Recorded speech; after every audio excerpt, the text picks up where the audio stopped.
വചനം കേൾക്കാൻ വന്നവർക്ക് അപ്പം കൊടുക്കും അല്ലേ? 3 ദിവസം കർത്താവിനോട് കൂടെ അവരായിരുന്നു. അപ്പത്തിന്റെ കാര്യമൊന്നും കർത്താവ് നേരത്തെ പറഞ്ഞോ? ഇല്ല. പക്ഷെ അവരുടെ വിശപ്പും ക്ഷീണവും കർത്താവിന് മനസ്സിലാക്കിയിട്ട് അവരെ വെറുതെ അയക്കുവാൻ കർത്താവിന് മനസ്സ് വന്നില്ല. സ്തോത്രം. അപ്പോൾ ആ വചനം കേട്ട് കഴിഞ്ഞപ്പോഴാ അവരുടെ ഭൗതിക ആവശ്യങ്ങൾ കൂടെ കർത്താവിന് മനസ്സിലാക്കിയിട്ട് ദൈവം ചെയ്യുവാൻ ഇടയായി തീർന്നത്. സ്തോത്രം.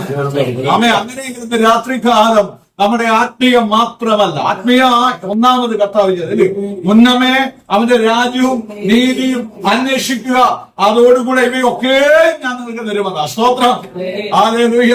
അന്ന് വചനം കേൾക്കാൻ വന്നവർക്ക് അപ്പം കൊടുത്തു, പിറ്റേന്ന് അപ്പത്തിന് വേണ്ടി ചെന്നവർക്ക് ഒന്നും കൊടുത്തില്ല. ഒരു പടക ഉണ്ടായിരുന്നു നമ്മൾ കേട്ടത്. പിറ്റേന്നായി ഒത്തിരി പടക് അവിടെ കണ്ടു. അവിടെ എന്തിനാ ചെന്നേ? കർത്താവ് തന്നെ പറഞ്ഞു, നിങ്ങൾ അപ്പത്തിന് വേണ്ടിയാ വന്നത് എനിക്ക് മനസ്സിലായി. സ്തോത്രം. അതൊന്നും കൊടുത്തില്ല. ഇന്ന് രാത്രികാലം അപ്പത്തിന് വേണ്ടിയാണ് വന്നിരിക്കുന്ന, വചനത്തിന് വേണ്ടിയാണ്.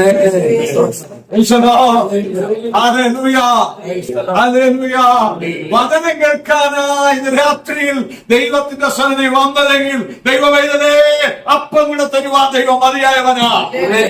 എന്നതല്ല, അതേ ഭൗതികം ആവശ്യത്തിന് മാത്രമാണ് വന്നതെങ്കിൽ ദൈവത്തിനൊന്നും ചെയ്യാൻ കഴിയത്തില്ല കേട്ടോ. അങ്ങനെ രാത്രികാലം പ്രാർത്ഥിക്കാമെങ്കിൽ ദൈവശക്തമായ നിലയിൽ നമ്മുടെ ജീവിതത്തിൽ ദൈവം പ്രവർത്തിപ്പാനിടയായി. മർക്കോസിന്റെ സുവിശേഷം നമ്മൾ വായിക്കുമ്പോൾ അതിന്റെ 1-ാം അധ്യായ 16-ാം അധ്യായത്തിന്റെ 1-ാം വാക്യം, മാർക്ക് ചാപ്റ്റർ 16:1. 16-ാം അധ്യായത്തിന്റെ 1-ാം വാക്യം. സഹത്ത് കഴിഞ്ഞ ശേഷം മഗ്ദലക്കാരത്തി മറിയയും യാക്കോവിന്റെ അമ്മ മറിയയും ശാലോമയും ചെന്ന് അവനെ പൂശേണ്ടതിന് സുഗന്ധവർഗം വാങ്ങി ആഴ്ചവട്ടത്തിന്റെ 1-ാം നാൾ അതികാലത്തെ സൂര്യൻ ഉദിച്ചപ്പോൾ അവർ കല്ലറയ്ക്കൽ ചെന്നു. കല്ലറയുടെ വാതിക്കൽ നിന്ന് നമുക്ക് വേണ്ടി അവിടെ നമ്മൾ വായിക്കുമ്പോൾ അവിടെ 4 സഹോദരിമാർ കർത്താവിന് വേണ്ടി ചില കാര്യങ്ങൾ ചെയ്യേണ്ടതിനായി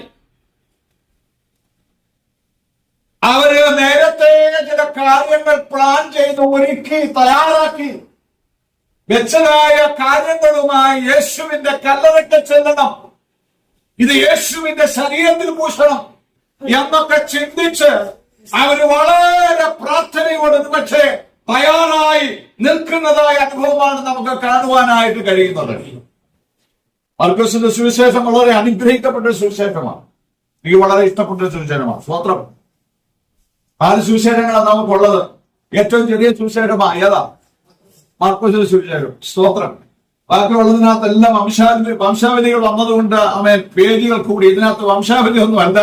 എന്നാൽ മർക്കോസ് എന്ന ഭൃത്യൻ, ദൈവദാസൻ വളരെ അരച്ച് കലക്കി കുറുക്കി ചെറിയൊരു ഗുളിയാക്കി നമ്മൾ വന്നിരിക്കുക. ഏതാ? ഈ മർക്കോസിന്റെ സുവിശേഷം. സ്തോത്രം. ഇതിനകത്ത് എല്ലാം ഉണ്ട്. Praise the Lord. ഹല്ലേലൂയ. മർക്കോസ് എന്ന് പറയുന്നത് ശിഷ്യനൊന്നുമല്ല, കർത്താവിന്റെ 12 അപ്പോസ്തലന്മാരൊരാളൊന്നുമല്ല. സ്തോത്രം. ഇതല്ലാതെ വന്നൊരു ശിഷ്യൻ ആര്?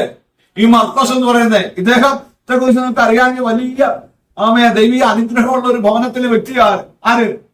ഈ പുള്ളി. ഫെരിസലോ. അങ്ങനെ ഒരു തലമുറയാ. അപ്പോസ്തലപ്രവൃത്തി 12-ാം അധ്യായത്തിന്റെ 12-ാം വാക്യം ആണെന്ന് നമ്മൾ വായിക്കുമ്പോൾ ഒന്ന് വായിച്ചാൽ ആ വാക്യം. ഇങ്ങനെ ഗ്രഹിച്ച ശേഷം അവൻ മർക്കോസ് എന്നും അറിവേരുള്ള യോഹന്നാന്റെ അമ്മ മറിയയുടെ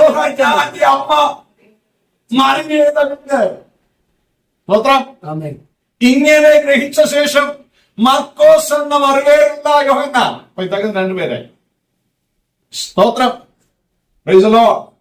മർക്കോസ് എന്ന പേരുള്ള യോഹന്നാൻ. അതാരെ കുറിച്ചാ പറയുന്നത്? ഈ പുസ്തകം എഴുതിയ ആളിനെ കുറിച്ചാ പറയുന്നത്. അവന്റെ വീട്ടിൽ തന്ന അന്ന് കൂടിയിരുന്ന് പ്രാർത്ഥിക്കാൻ പറ്റിയ ഒരു വലിയ മാളിക ഇദ്ദേഹത്തിന് ഉണ്ടായിരുന്നു. സ്തോത്രം. ഇദ്ദേഹത്തിന്റെ അമ്മയുടെ കാര്യം അവിടെ പറയുന്നുണ്ട്. ആരാണ്? മറിയ. നോക്കിക്കോണം. ദൈവവേലയ്ക്കും ദൈവനാമത്തിനും ചെയ്യാനായിട്ട് നല്ല മനസ്സുള്ള ഒരു വ്യക്തിയായിരുന്നു. ആര്? മറിയ എന്ന് പറയുന്നത്. സ്തോത്രം. ആ മറിയുടെ ഭവനത്തിലാണ് പെന്തക്കോസ്ത് നാളിൽ പരിശുദ്ധാത്മാവ് ഇറങ്ങി വന്നത്. സ്തോത്രം. ദൈവനാമത്തിന് വേണ്ടി എവിടെ തുടക്കം കുറിച്ചാലും അത് നഷ്ടമല്ല. Praise the Lord. അത് നഷ്ടമല്ല. അത് ഹല്ലേലൂയ ഭാരമാകിയില്ല, അത് വേദനയാകിയില്ല. Praise the Lord. ആ ഭവനം പിന്നത്തേതിലെന്തും അനുഗ്രഹിക്കപ്പെട്ട ഭവനമായി മാറും. Praise the Lord. Hallelujah. Hallelujah. ദൈവനാമത്തിന് വേണ്ടി നിന്റെ ഹൃദയം തുറന്നാലും നിന്റെ ഭവനത്തിന്റെ വാതിൽ തുറന്നിട്ടാലും ആമേ ദൈവമക്കൾ അതിനകത്ത് കയറി സ്തോത്രം ചെയ്താലും ആ ഭവനത്തിന്റെ അവസ്ഥകൾക്ക് തമ്പുരാൻ വ്യത്യാസം വരുത്തുമെന്നാ പറയുന്നത്. അപ്പൊ മർക്കോസിന്റെ അമ്മ വളരെ ദൈവഭക്തിയുള്ള ഒരു ദൈവ പൈതലായിരുന്നു. അവരുടെ തലമുറയായി മർക്കോസ്. പൗലോസിന്റെ രണ്ടാം മിഷണറി യാത്രയിൽ ഈ പൗലോസും മർക്കോസും തമ്മിൽ ചെറിയ പ്രശ്നം ഉണ്ടാകുന്നുണ്ട്. ഇപ്പൊ നീ എനിക്ക് പ്രയോജനമുള്ള അല്ലെന്നും പറഞ്ഞ പൗലോസ് എന്ത് ചെയ്യും? അദ്ദേഹത്തെ അങ്ങ് ബർന്നബാസിന്റെ കൂടെ പറഞ്ഞു വിടുന്നുണ്ട്. പിന്നെ മൂന്നാമത്തെ മിഷണറി യാത്രയിൽ പറയുന്നുണ്ട്, മർക്കോസ് എനിക്ക് പ്രയോജനമുള്ളവൻ, അവനെ കൂട്ടിക്കൊണ്ട് എന്ത് ചെയ്യണം? വരണം. കണ്ടോ, ആരാണ് തള്ളിക്കളഞ്ഞ ആ പുള്ളി തന്നെ എന്ത് ചെയ്തു? കണ്ടോ, നമ്മളെ എവിടെയാ താഴ്ത്തുന്നത്, എവിടെയാ തള്ളിക്കളയുന്നത്, അവിടെ നമ്മളെ മാനിക്കുന്ന ഒരു ദൈവം എവിടെയാ വേണ്ടാന്ന് വെക്കുന്നത്, എവിടെയാ തള്ളിക്കളയുന്നത്, എവിടെയാ മാറ്റി നിർത്തുന്നത്, നമ്മളെ മാറ്റി നിർത്താത്തൊരു കർത്താവ് രാത്രിക്കാലം നമ്മുടെ മധ്യയിലുണ്ട്. കരകൾ കൊടുത്ത് സ്വത്രം പറയാമോ?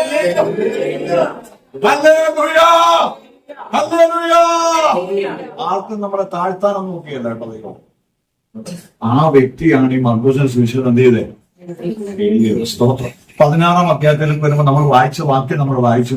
4 സഹോദരിമാർ കർത്താവിന് വേണ്ടി ചില കാര്യങ്ങൾ ചെയ്യേണ്ടതിനായിട്ട് അവര് തൈലം റെഡിയാക്കി ഒരുക്കി കർത്താവിന്റെ ശരീരത്തിൽ പൂശി കർത്താവിനെ അടക്കേണ്ടതിനായി അതിന് തയ്യാറായി പോയി കണ്ട് ചെയ്യാനായിട്ട് ആഗ്രഹിച്ചതാണ്.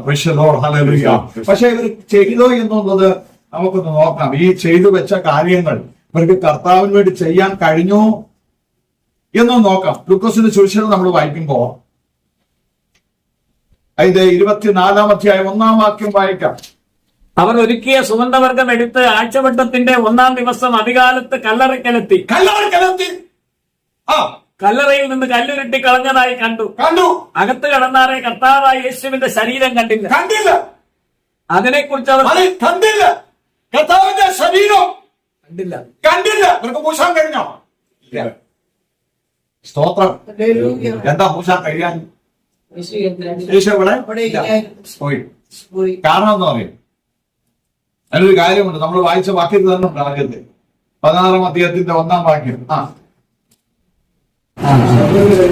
ശബത്ത് കഴിഞ്ഞ ശേഷം അപ്പൊ ശബത്തിനെ നോക്കി എന്ത് ചെയ്തു? ഇവരിരുന്നു. ശബത്ത് കഴിയട്ടെ. ശബത്തിന് മുമ്പ് ചെയ്താൽ യഹൂദന്മാര് കണ്ടു കഴിഞ്ഞാൽ അവരെന്ത് ചെയ്യും? അവരെ അടിക്കും. ഇവർക്ക് ശരിക്കും പൂശി കിട്ടും.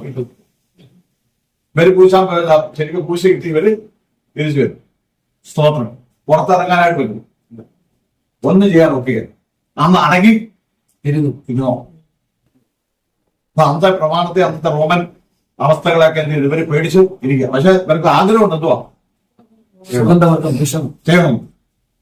പക്ഷെ കല്ലറക്കൽ ചെന്ന് ശബത്ത് കഴിഞ്ഞ ശേഷം രാവിലെ കല്ലറക്കൽ ചെന്നപ്പോൾ ആരില്ല. ഇന്ന് രാത്രിയിൽ നിങ്ങൾക്ക് മനസ്സിലാകത്തക്ക ഞാൻ ദൂത് പറഞ്ഞു. നമ്മൾ എന്തെങ്കിലും ദൈവത്തിന് വേണ്ടി ചെയ്യാൻ ആഗ്രഹിക്കുന്നെങ്കിൽ ആ സമയത്ത് ചെയ്യണം. ഇന്നത്തെ എന്ത് ചെയ്യരുത്? മാറ്റി വെക്കരുത്. ഇന്ന് രാത്രിയിൽ ദൈവത്തിന്റെ ആത്മാവ് വ്യക്തമായിട്ട് പറയുന്നുണ്ട്, ഈ കാലഘട്ടത്തിൽ കർത്താവിന് വേണ്ടി ആത്മീയമായി നമ്മുടെ ജീവിതത്തിൽ എന്തെങ്കിലും ചെയ്യാൻ ആഗ്രഹമുണ്ടെങ്കിൽ ദൈവത്തിന്റെ വചനം മാറ്റി വെക്കരുത്. ഈ സഹോദരിമാർ ആ കല്ലറയ്ക്കൽ നിന്ന് കരയേണ്ടി വന്നു. അങ്ങനെയുള്ള ദൂരം പറയുന്നത് നിങ്ങൾ കരയുന്നേ. ഇന്ന് രാത്രിക്കാലം കരയേണ്ടി വരരുത്. അവൻ കരയാൻ വേണ്ടിയല്ല വന്നേ. നീ ദൈവത്തെ അന്വേഷിച്ച വന്നെങ്കിൽ അവനെ കൊണ്ടേ പോകാവൂ. ആ ദൈവ സാന്നിധ്യം കൊണ്ടേ പോകാവൂ. ആ ദൈവകൃപ കൊണ്ടേ പോകാവൂ. ആ ദൈവിക വിടുതൽ കൊണ്ടേ പോകാവൂ. യോഹന്നാന്റെ സുവിശേഷം 19-ാം അധ്യായം 38-ാമത്തെ വാക്യം ഒന്ന് വായിക്കാം. അനന്തരം യഹൂദന്മാരെ പേടിപ്പിച്ച രഹസ്യത്തിൽ യേശുവിന്റെ ഒരു ശിഷ്യനായിരുന്ന അരിമത്തിയിലെ ജോസഫ് യേശുവിന്റെ ശരീരം എടുത്ത് കൊണ്ടുപോകുവാൻ പിലാത്തോസിനോട് പിലാത്തോസ് അനുവദിക്കയാൽ അവൻ വന്ന് അവന്റെ ശരീരം എടുത്തു. രാത്രിയിൽ രഹസ്യത്തിന് ശിഷ്യനായിരുന്ന അരിമത്തിയിലെ യോസേഫ്, അവന്റെ മനസ്സൊരു ആഗ്രഹം ഉണ്ടായിരുന്നു. എന്താ അറിയോ? എനിക്ക് കർത്താവിന് വേണ്ടി ഒന്നും ചെയ്യാൻ പറ്റിയില്ല, പക്ഷെ ഇത് ഞാൻ ചെയ്യും. ഞാനൊരു പുതിയ കല്ലറ വെട്ടിയിടുമ്പോ ഞാൻ അവന്റെ ശരീരത്തിൽ പൂശാൻ വേണ്ടി എന്ത് ചെയ്യും? ആമെ സുഗന്ധവർഗം ഒരുക്കി വെക്കും. പീലാത്തോസിനോട് ചെന്ന് ചോദിക്കാൻ അന്ന് ചോദിക്കാൻ ആർക്കും ധൈര്യമില്ല. എന്നാൽ രാത്രിയിൽ ഇവൻ ശബത്താണെന്നോ മറ്റൊന്നും നോക്കാതെ രാത്രിയിൽ ചെന്ന് പീലാത്തോസിനോട് അനുവാദം ചോദിച്ചു. കർത്താവിന്റെ ശരീരത്തെ ഹല്ലേലൂയ പ്രൈസ് ദി ലോർഡ്. ഇന്ന് രാത്രികാലം ഞാൻ ഒരു കാര്യം ഇവിടെ വ്യക്തമായിട്ട് പറയാം. ഹല്ലേലൂയ, നമുക്ക് കർത്താവിന് വേണ്ടി ചെയ്യാൻ, പ്രവർത്തിക്കാൻ ഈ ദിവസങ്ങളിൽ തടസ്സമായി നിൽക്കുന്നത് പേടിയാണോ, ഭയമാണോ, വേറെ എന്തെങ്കിലും തടസ്സമാണെങ്കിൽ ഇന്ന് രാത്രിയിൽ മാറട്ടെ. ദൈവമേ, ഇന്ന് രാത്രിയിൽ മാറട്ടെ. ഇവിടെ അരമത്യത്തിൽ യോസേഫ് എന്ത് ചെയ്തു? യേശുവിന്റെ ശരീരം ജ്വലിക്കാൻ രാത്രിയാകുന്നവന്. അങ്ങനെ രാത്രിക്കാലം യോഹന്നാന്റെ ലേഖനം 4-ാം 18 ഇങ്ങനെ പറയുന്നു: തികഞ്ഞ സ്നേഹം ഭയത്തെ പുറത്താക്കുന്ന. ഇന്ന് രാത്രിക്കാലം തികഞ്ഞ സ്നേഹം ഭയത്തെ എന്ത് ചെയ്യുന്നു? സഹോദരിമാരെന്ന് കരയേണ്ടി വന്നു. അവത്ത്